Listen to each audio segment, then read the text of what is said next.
Hello, everyone, and welcome to Earthly Goods.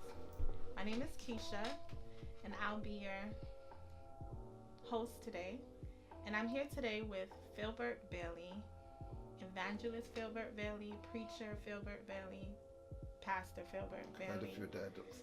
and now DJ Extreme DJ Philbert Bailey, who's now transitioned into recording music. And we're interested. Absolutely.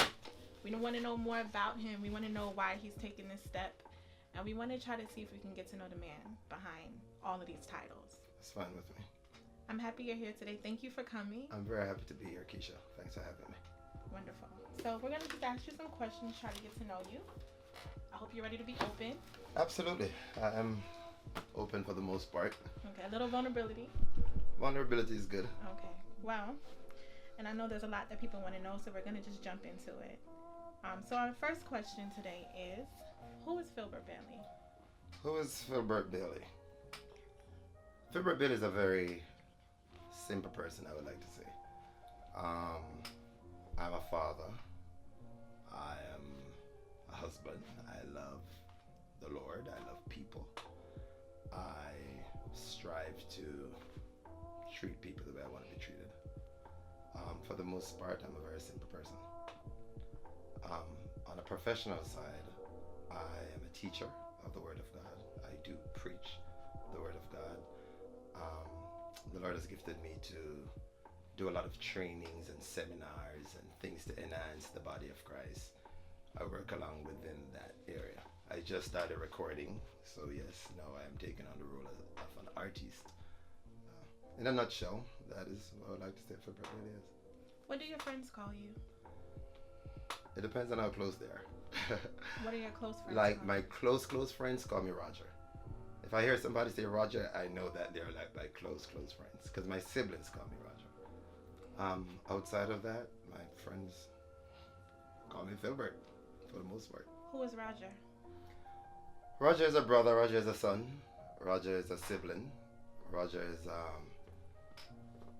is the, I would like to say, the true person behind all titles. Roger is me without any title. Roger is simply me. So Roger is the person that you are when you're home with your children.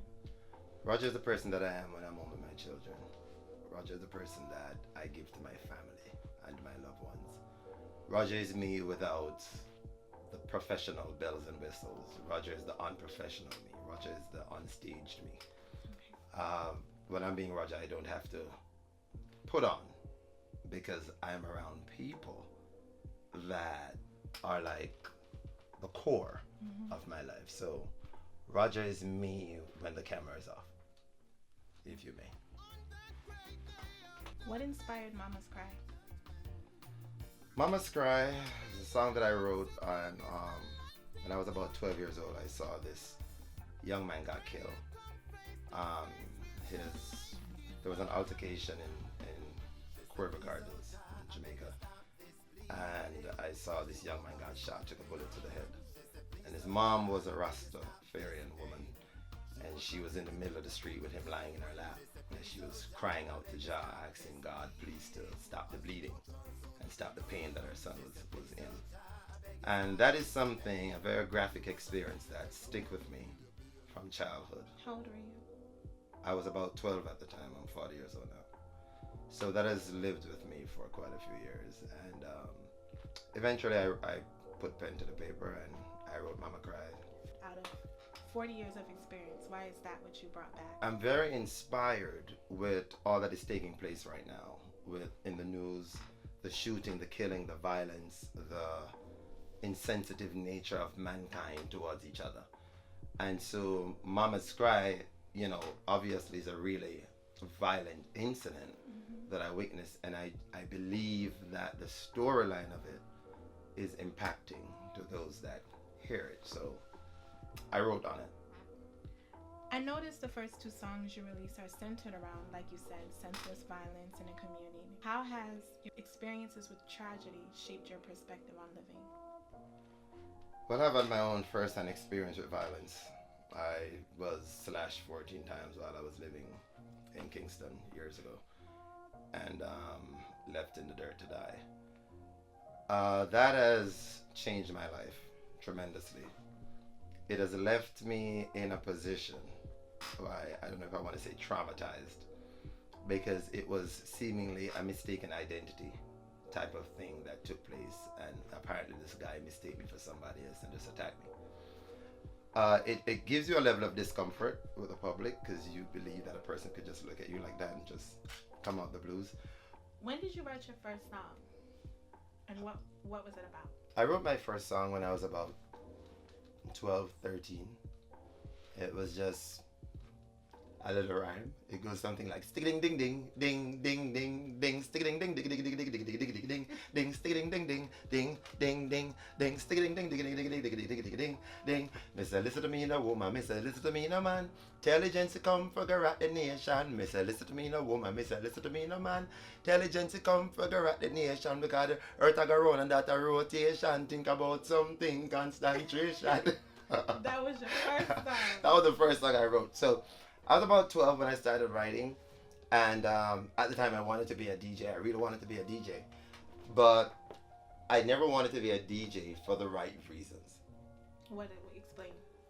Well, now that I'm into this music. Now I'm into it to be a positive influence. At that time, it was about just writing lyrics and a lot of girls and money. Okay. You know, it wasn't a matter of, there was no moral to why I wanted to do it. It was just, I like it. So do you feel like God purposely positioned you at this point to do it because you're in the right place where you can handle it, you're mature enough to handle the responsibility of carrying a message that's going to affect more than the people that you preach to on a Sunday morning? Absolutely. I do believe that God has been strategic in the time that I'm doing this. And from the standpoint of maturity, I believe that it couldn't have happened at a better time. I think I'm at the right time of my life. I am mature enough to handle what comes with this at this particular time. So I do believe it's a good time for me. What comes with this at this particular time? There's a lot that comes with it, a lot of legalities, a lot of pressure. Of course, there are those that don't really understand what I'm doing, and some people think that I'm a preacher that's going into the dancehall world. I'm turning into a DJ, which is not at all what I'm doing. So, you know, it's only a matter of time, and people understand properly and they'll see the message. I'm very inspired by Bob Marley to remain positive, you know, looking at his career and what he brought to the table, and not just to our nation, Jamaica, but globally. He really impacted the world with positivity, and so that's the path that I am on and would like to remain on. Are you nervous about the reaction, just touching on what you just said, are you nervous about the reaction that you're going to get from your church community when they now see you transitioning into a role that some people may feel is not appropriate for a pastor, appropriate for an evangelist? I'm not nervous. I was at one point just anticipating it. I know it's going to come. So I'm not nervous about it. I have lived long enough to realize that you're going to have to make personal decisions in life. And everybody around you will not like your decision, but life is yours to live, and this is the path that the Lord has me on. And you know, it's crazy how oftentimes we have a problem with folks because their life path is different from ours, you know, but that's what makes us unique. So this is just the path that I'm on. I'm not nervous at all about people misunderstanding what I'm doing. If they take the time to listen to the material that I'm putting out, then they'll realize that this is all good stuff, so to speak. Describe your creative process. In terms of what? When you're making music, what's the process? Do you sit down? Do you be on the table for a couple of minutes until you hear something? What usually puts you in the mood to write, or when does it normally come? Does it come at 3 o'clock in the morning? Does it come at 2 o'clock in the afternoon? Well, I write mostly at nights when everybody's settled in. I'll be up by myself and I write. As far as my creative process, I listen to a lot of instrumental. And so I listen to the instrumental and I'll put words on the instrumental. And I'll listen to a beat and I'll put words on it. And then I make a song from it. So that's my creative process. There are times when I have the words before I have the music, And then there's the next time that I have the music before I have the words. Most of the time, I have the music before the words because I'm a musician. So, you know, I'm musically inclined. So I'll hear a bass line or a drum rhythm and I want to put a song on it. What instruments do you play? I play the bass, I play drums. I fool around the keyboard, but the bass and the drums I play. Do you have a favorite musician? A favorite musician? But my favorite musician is my producer, Craig. Excellent musician. That's my favorite musician. Okay. Why? My favorite drummer is my son, Luke. Tell us about Craig and tell us about Luke and why they're your favorite. Well, Craig is just, the guy is just, I call him the beast. You know, musically, he's so inclined. And he's just very creative. So oftentimes when I write a song and I take it to my producer, he just takes a song to a whole different level. I've never presented him a song and feel like he has downplayed the song. He has always embellished it, always add more to it than I even saw in the beginning. So we work very well together. He's just a gift from God. Very excellent musician. He plays the bass, keyboard, drums. He plays it all. I'm gonna read you something. Okay. This is just me right now. The best way to drive out a bad worldview is by offering a good one, which is like what you said. And Christians need to move beyond criticizing culture to creating culture. That is the task God originally created humans to do. And in the process of sanctification, we are meant to recover that task, whether we work with our brains or with our hands, whether we are analytical or artistic, whether we work with people or with things. In every calling, we are cultural creators, offering up our work as service to God. So my question is, really, people put limitations on creativity and how far creativity can go in a spiritual aspect, in a godly aspect. But if you be honest, all creativity comes from God. The Bible says that the gifts of God are without repentance. So Beyonce has a gift. Absolutely. And she's using it not for the glory of God, for the glory of herself, but God gave her that gift and he's not taking it back. Right. Because that gift is his gift, it actually is making room for her and it's expansive. So as far as Christians are concerned, people who probably have an idea that their gifts can only be used as a preacher, as a church member, as a church choir leader. There's people who are talented in areas that are not necessarily churchy, but that's their gift. Right. And you may find yourself in places that are not necessarily religious or conventional, but it's a gift, and maybe the reason why you're there is because you're supposed to create something. Right. So you now find yourself in a position where you're creating, and music is all about the human experience. It's not just about church. It's not just about a message all the time. Sometimes it's about what's really going on, and sometimes what's going on is not beautiful. It's painful, it's ugly, it's offensive. It brings awareness. But it's the truth. And the point as an artist is to get someone to connect to your pain sometimes, because you don't realize that maybe your pain will stop them from killing themselves. Right. So how do you feel about everything that I said? And creativity as it relates to spirituality, as it relates to church, as it relates to, are there limits in your mind? Is there a place where you go too far? And will you ever start doing music that goes beyond a church, conventional church message? Are you willing to talk about your human experience, even if it's not necessarily religious? Absolutely. I think that we're in a time that God is looking for living witnesses. And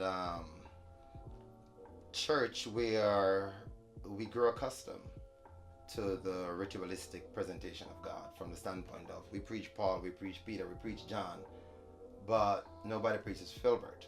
Right. Philbert is the prophet that is alive. You know, like everybody else in the Bible is dead. You can't call Abraham to verify anything. The Bible is a book full of eulogy.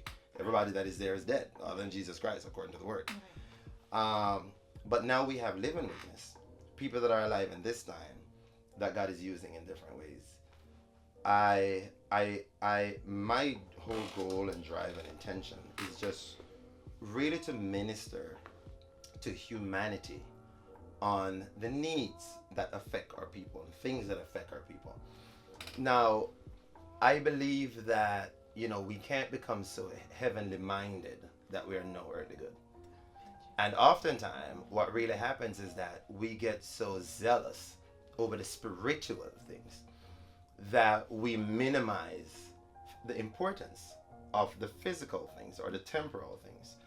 But talking to people, counseling somebody through music about the temporal things in our life that affect us, our sociological club, our everyday things that we deal with, it's no less important than talking to them about the spiritual things, because our job as individuals is to really evolve each other and in our entirety. My job is not just to evolve your spirit, but to evolve the entire man, which is body, soul, and spirit.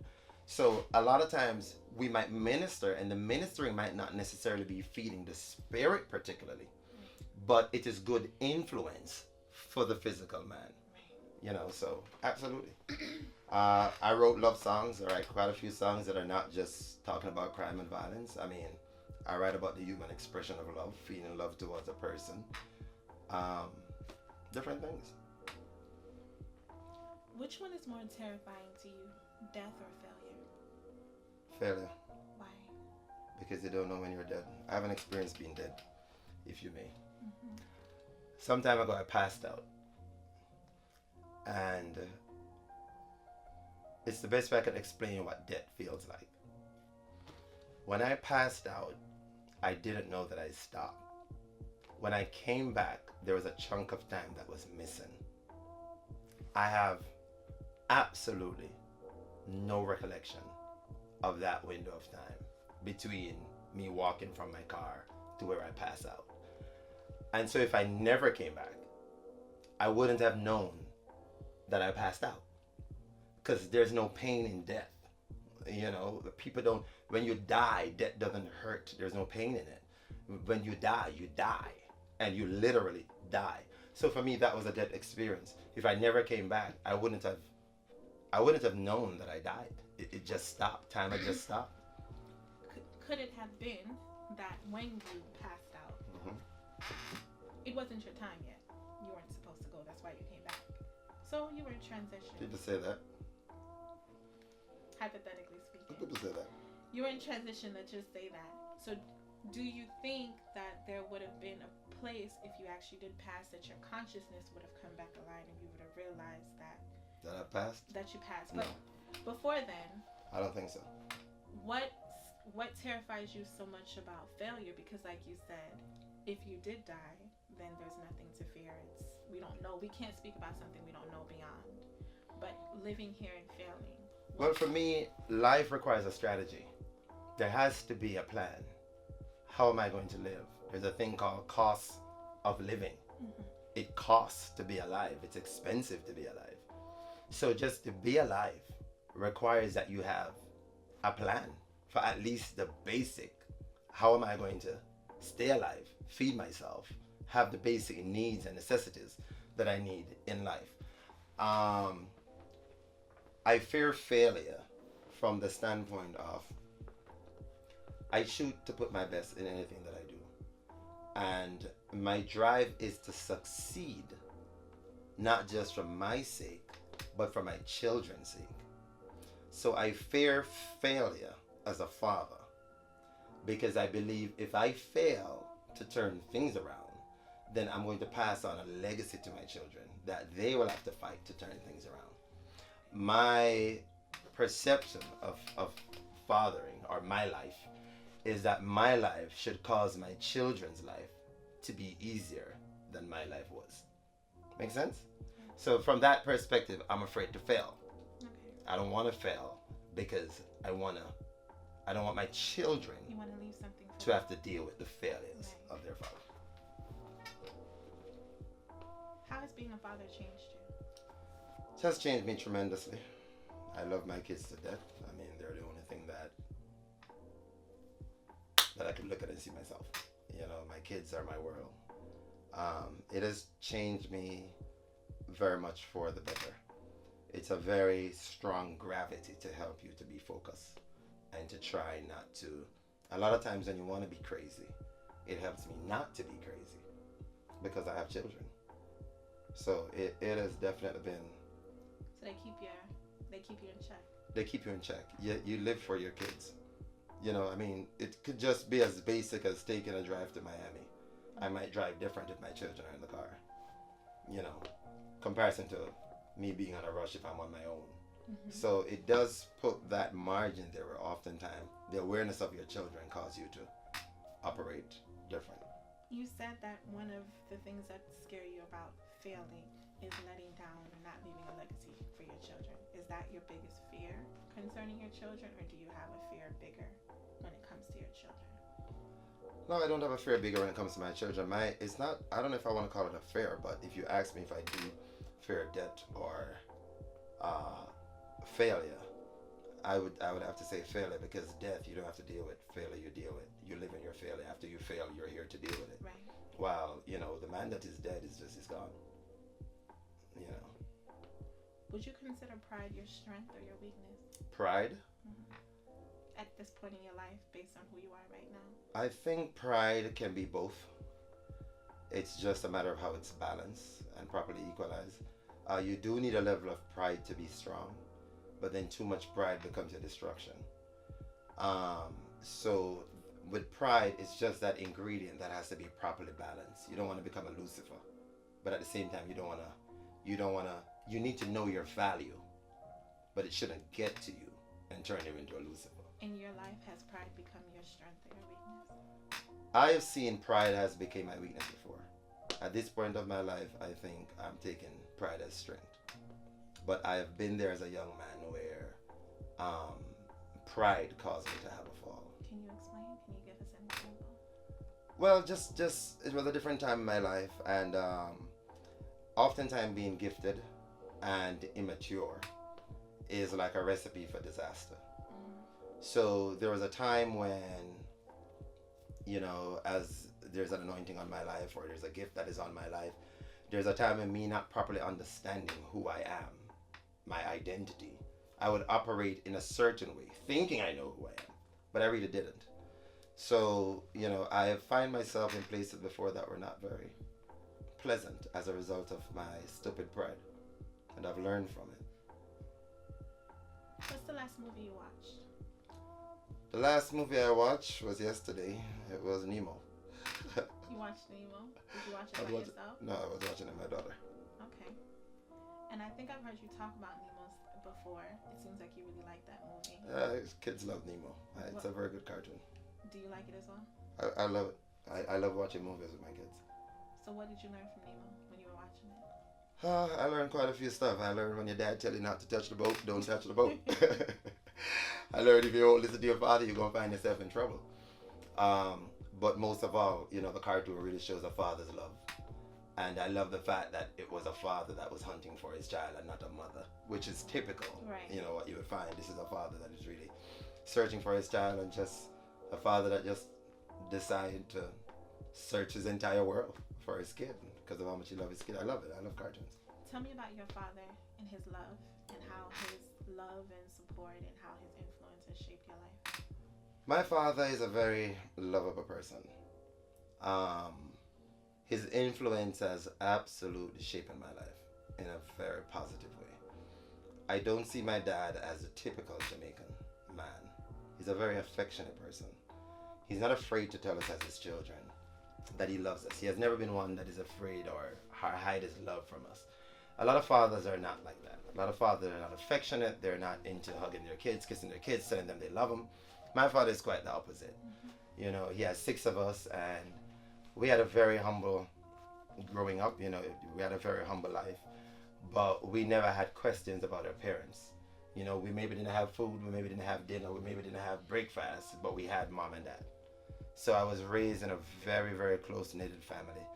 My mom and dad is still together after some 46 years of marriage. So he's a very great example and a very strong influence to me. Do you use your parents' relationship as a marker for yourself as far as how you want your romantic relationships to go?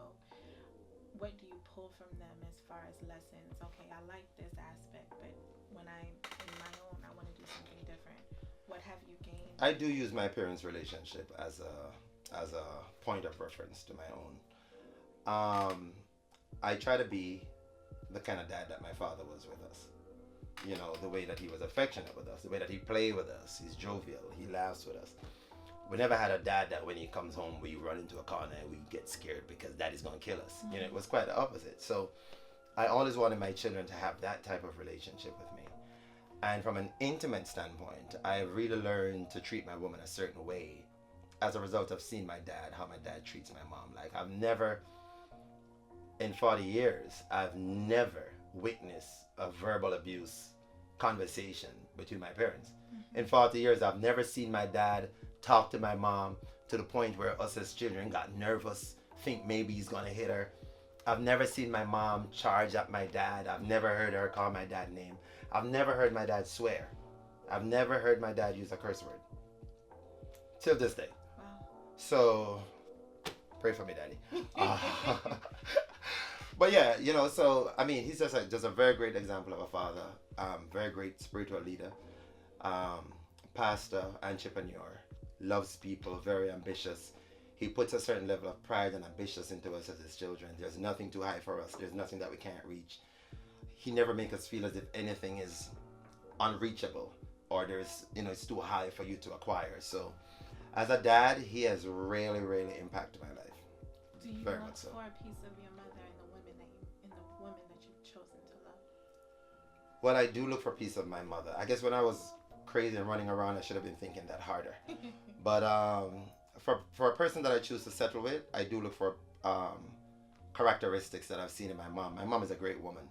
When you talk about being submissive, respectful, the way she handled my dad, the way she handled us as children, her affectionate side, her stern side, the way she talked to us, the way she rebuked us. Even in rebuke, she's never abusive. You know, she never called us a name, never put us down. Love her husband, love her children, faithful to the family. She's just a remarkable woman. So, absolutely, I could say that. Describe your soul. My soul? My soul. How do I describe my soul? Honestly, please. Let me try to describe my soul as honest as possible. I'm a deep thinker. I think deep into everything. Hold on. Before I have you describe it, in your words, what is the soul? The soul is where your emotions sit.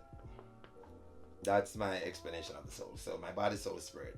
Body, physicality. Spirit, personality. My soul is my emotions. So if I'm angry, my soul is angry. That's the emotion I'm feeling in my soul. So tell me about your soul. My soul, I would describe my soul as being a happy soul. For the most part, I'm a happy person. Always up for a good time, always up for laugh and talk, and I love people. I have an addiction to people. I really do love people.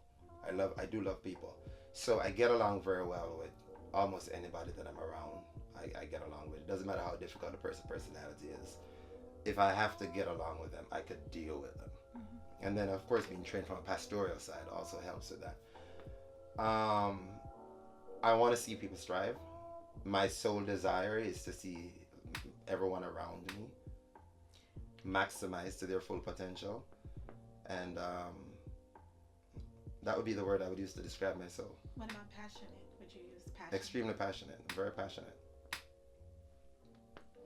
I'm You passionate. You could say that your soul is a container. At least I think so. You could say your soul is a container for your experiences. It's where you hold painful memories. It's where you hold happy experiences. It's where you hold profound things. True. How does your soul handle guilt? How does my soul Handle guilt? handle guilt? When it comes to handling guilt, I whip myself a lot. I'm not very good with guilt. That's why I don't like failing, because when I fail, I beat myself. I whip myself a lot. Guilt is something that it caused me to be docile. If I'm guilty of something, I'll become more submissive, so to speak. When I'm wrong, I try not to be strong. So if I feel like I'm guilty, I feel like I have to undo it or amend it or make it right in some way. Are you good at forgiving yourself? No, I'm better at forgiving others than I am at forgiving myself. But I've struggled over the years with self-forgiveness, and I've come a far way, forgiving myself a lot. Explain your heart. Philbert Bailey's heart is a very big heart. If I am able to, I would feed the entire world. I want to see people strive. I want to see people live better. I want to see the crime rate subside. I want to see the homeless being sheltered. I want to see the fatherless being taken care of. I want to see widows and those that are less fortunate to be assisted in some way, shape, or form.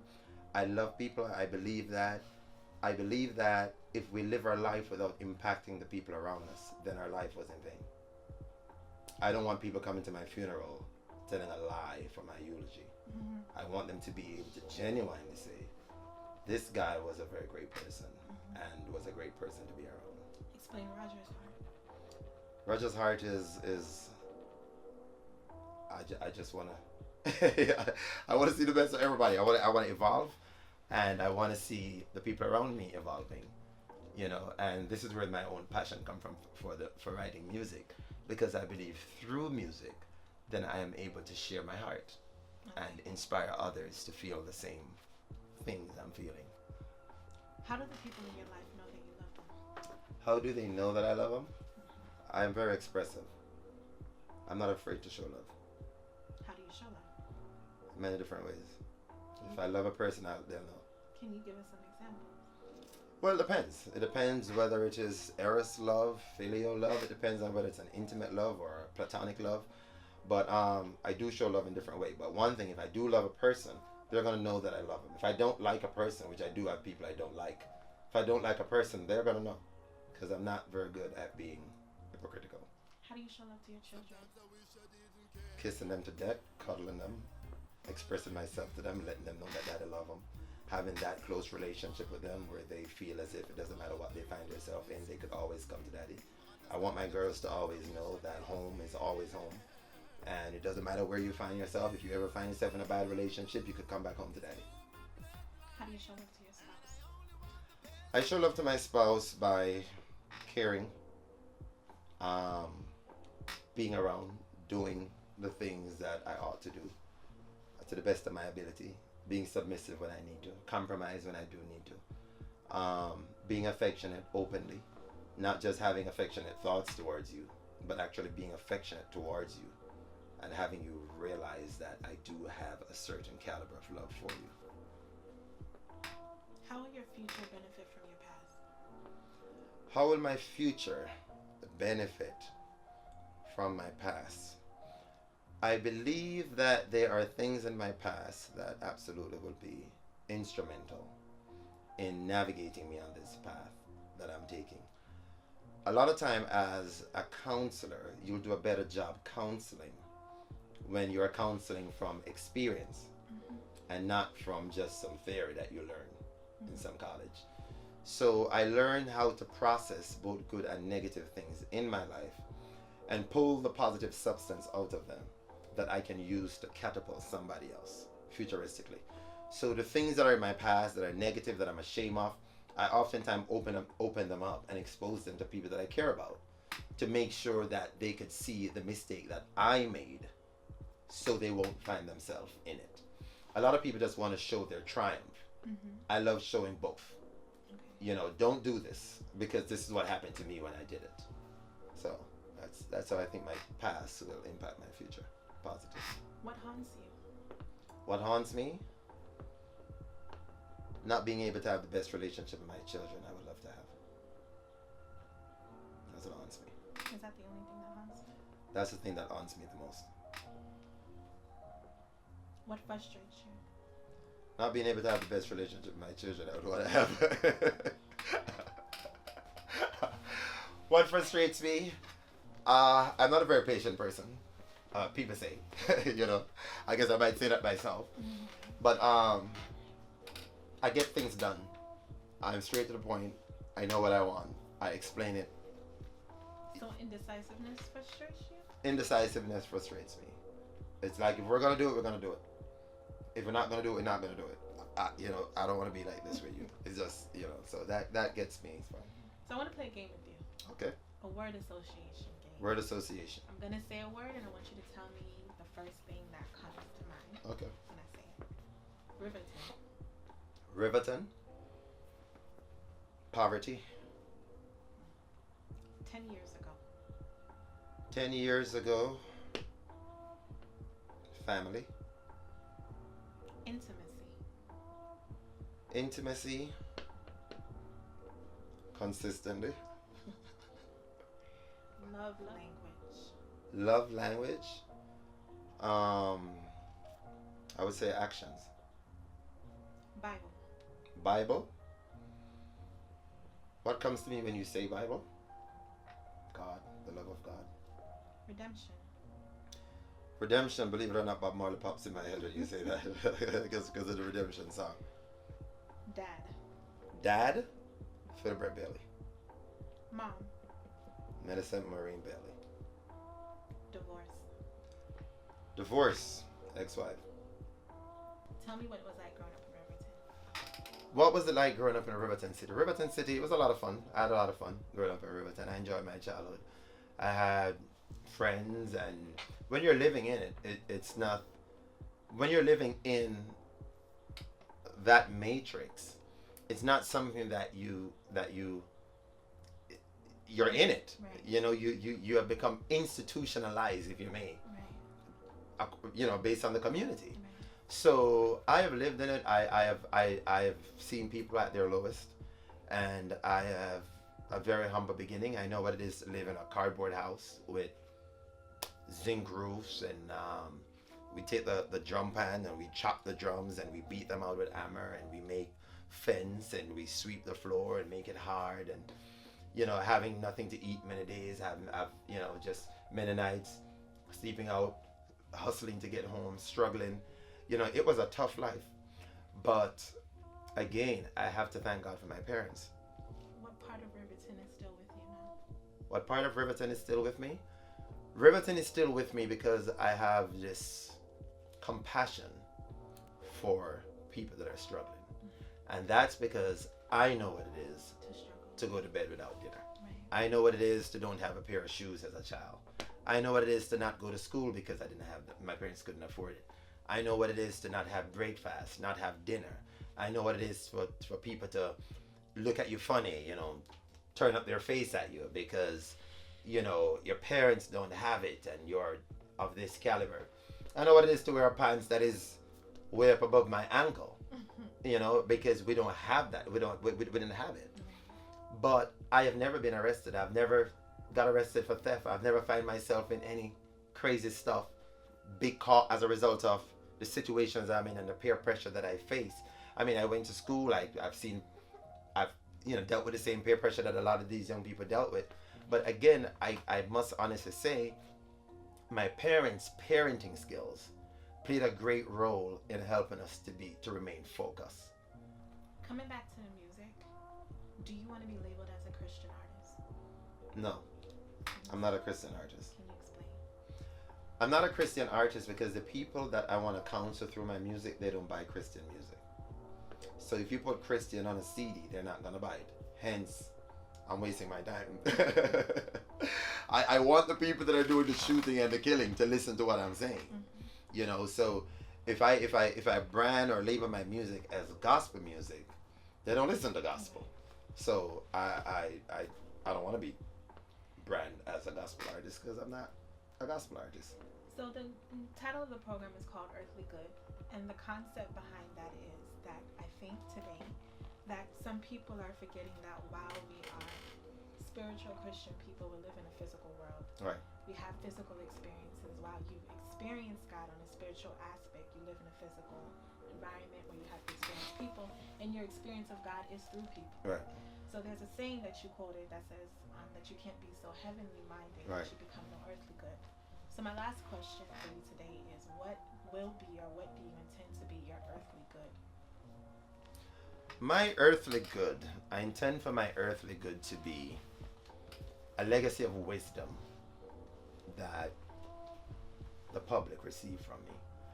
If I have a platform I oftentimes ask myself, if I have a platform where there are thousands of people listening to me, what would I want to say to them? And so I believe that words are very powerful. As we see in the book of Genesis, God utilized words to create the entire globe. So words are not just wind, as we oftentimes say. I believe before a person opens their mouth, they should ask the question, what am I about to create with my words? So I want to leave a trail of positivity. I want young men to understand you don't have to die by a bullet. You don't have to die by a knife. I want other young men that was raised in the inner city, just like myself. I was raised in Riverton City, Calabed. I want people to realize that Jesus came from Nazareth. Nazareth is a hood, if you may. You know, that's why the question was asked, can any good thing come out of Nazareth? Because Nazareth is as ghetto as it gets. But Jesus came out of it. And look at Jesus. So I believe that you can come out of the ghetto. You can come out of the hood and not be a product of that particular society, if you may. And that is the strongest inspiration I would like to drive the young men, that it doesn't matter the level of life that you're on today, with the right mindset, that's not permanent. Well, we want to thank you today for being a part of our program and being open and giving us a chance to get into. Thank you so very much for having me. I hope you enjoyed the interview as much as I enjoyed did. it very much. And we hope that you'll let us interview again when you go further in your career. I absolutely will. When you get that Grammy and you come back. I absolutely will. And as soon as they give me the Grammy, I'm going to be right here. No early good. All right. Thank you, Philbert. Thank you so very All much. the best. I appreciate you, Keisha.